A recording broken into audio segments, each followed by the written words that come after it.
Hello, Radhe Shyam. Good morning guys. তো এখন আমি আমার বাড়ি পৌঁছাই গেছি। আর আমি ছিলাম পিসির বাড়ি রাত্রেবেলায়, কালকে তোমরা দেখছোই। তো আমরা রাত্রেবেলায় বৈষ্ণব সেবা হওয়ার পরে আমরা রওনা দিয়ে দিয়েছি। আর আমরা আজকে ভোরবেলা বলতে 6টা থেকে সকালবেলায় আমরা গৌরীপুর পৌঁছাই গেছি। তারপর আইসা তো সবাই বহুত টায়ার্ড। আর রাস্তায় এত কুয়াশা ছিল যে ভয়ে ভয়ে কেউ একটুকু শুইতে পারেনি গাড়িতে। তো আসার পর সবাই ঘুমাইছি। আর এখন আমি ওইটা থেকে আমার মা নাই ঘরে, কাজে গেছে, বের হয়েছে। বাবাও দোকান চলে গেছে, ভাই ঘুমায় আছে। আর এখন এখন আমাকে কাজ করতে হবে। এখন আমার কাজের লোক আসে নাই ঘরে। তো এখন আমি আগে ফ্রেশ হই, স্নানে যাই, স্নান দান করে পূজা টুজা দিই ভালো মতো।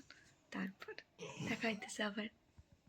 সো গাইজ, আমার স্নান দান হয়ে গেছে আর এই জায়গায় পূজাও হয়ে গেছে। ঠিক আছে, বিছানা টিছানা সব উঠাইছি, ঘরটার পরিষ্কার করছি।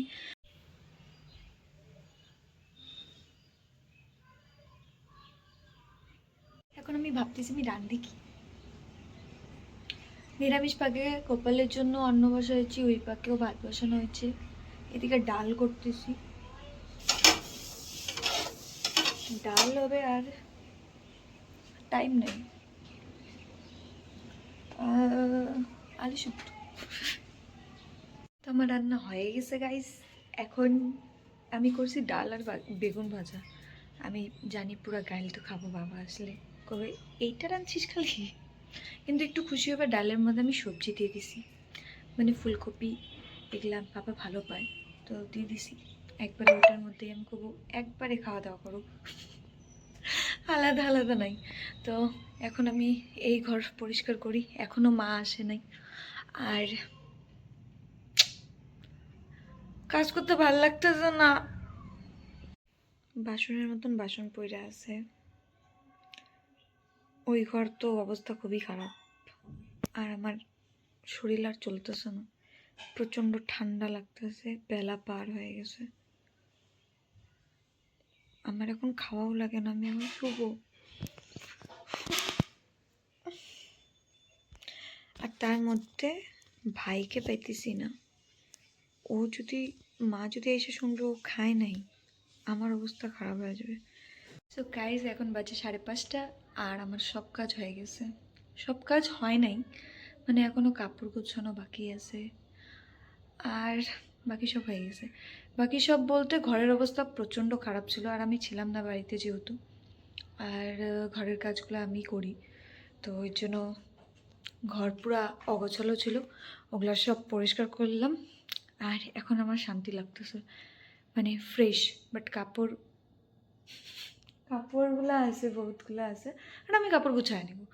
আর এদিকে অনেক বাসন ছিল রান্নাঘরে, ওগুলো মাজা শেষ, আবার পরিষ্কার সম্পন্ন। আর এখন সব কাজ হয়ে গেছে। মাকে খাইতে দিছি, মা আসছে, ভাইকে খাওয়াই দিছি, বাবাকে খাইতে দিছি, খাওয়া দাওয়া হয়ে গেছে সবার। এখন নিজের জন্য অল্প আমি কফি বানাবো, এখন নিজের জন্য টাইম। ফাইনালি না, আমি একটু বসলাম। আমার মনে হইতেছে কি আমার হাড্ডি টাড্ডি, মানে অ্যাকচুয়ালি ঠান্ডার দিনে প্রচণ্ড শরীর মানে ম্যাশও করে, বহুত ব্যথাও হয়। বাট ঠান্ডার মধ্যে না, এত জলে যদি বেশি কাজ করা হয় না, তাহলে কমপ্লিট মানে ফ্রিজ হয়ে যায় বডি, আর কাম করতে থাকে না, মানে কিছু লাগতেইছে না, কিন্তু ফিলই হইতেছে না আমার। এখন কফি, তো কফি খাওয়ার পরে যাব আমরা হচ্ছে বম্মার বাড়ি। আজকে গৃহপ্রবেশ ছিল, আর ওরা ওই জায়গায় থাকবে 2-3 দিন। তো ওই জায়গায় আজকে যাব, যাই আর তারপর ওই জায়গায় দেখাবো। তো বাস রেডি, এখন যাব বম্মার বাড়ি। মা অলরেডি নিচে নেমে গেছে, এখন আমি আটকায় যাব। ঘরের জুতোটাই, বাইরে না প্রচণ্ড ঠান্ডা আছে, বোঝা যায় না ঘরের ভিতরে, মানে ঘরের ভিতরেও বোঝা যায়।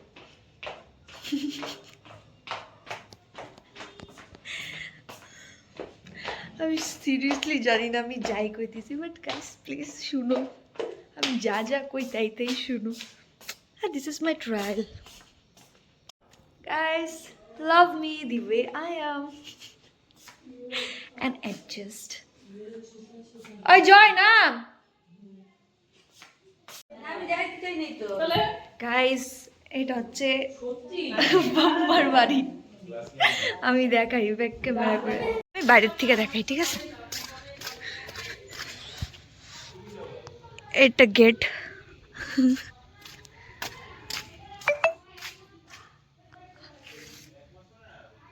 আমার না খুব পছন্দ হয় এরকম বাইরে জায়গা বেশ থাকবে, গাছ লাগাইছে কিছু। আর এটা এই জায়গায় পূজা হয়েছে, এটা ঠাকুর ঘর, এদিকে কিচেন, এইটা রুম, এটা একটা রুম, এটা একটা রুম, এইটা কিচেন,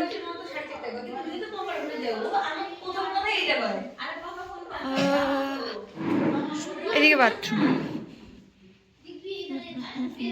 ও বাম্মা, এদিকে বেসিন, এদিক দিয়েও একটা গেট আছে। আমরা এখন পাবো প্রসাদ। আই আর পাবি না, যা আইস খাও।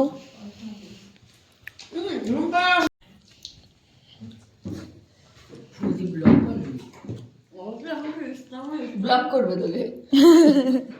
আমাদের এখন খাওয়া দাওয়া হয়ে গেছে, তো আমি চলে আসছি বাড়ি এখন।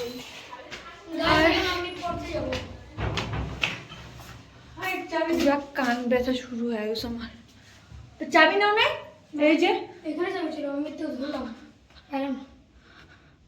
হলো। তো আমি এখন গোপালকে শয়ন দেবো আর তাড়াতাড়ি ঘুমায় পড়বো আজকে, কেন কি আর শরীর চলতেছে না। কালকে আবার কালকের জন্য প্রিপেয়ার গাইস।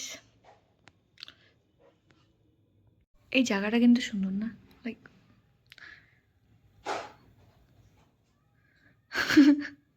আজকের ব্লগ এতটুকুই থাকলো। অ্যান্ড আমি প্রচণ্ড ঘুম পায়ে যেতেছে, আমি থাকতে পারতেছি না, 9টা বাজে।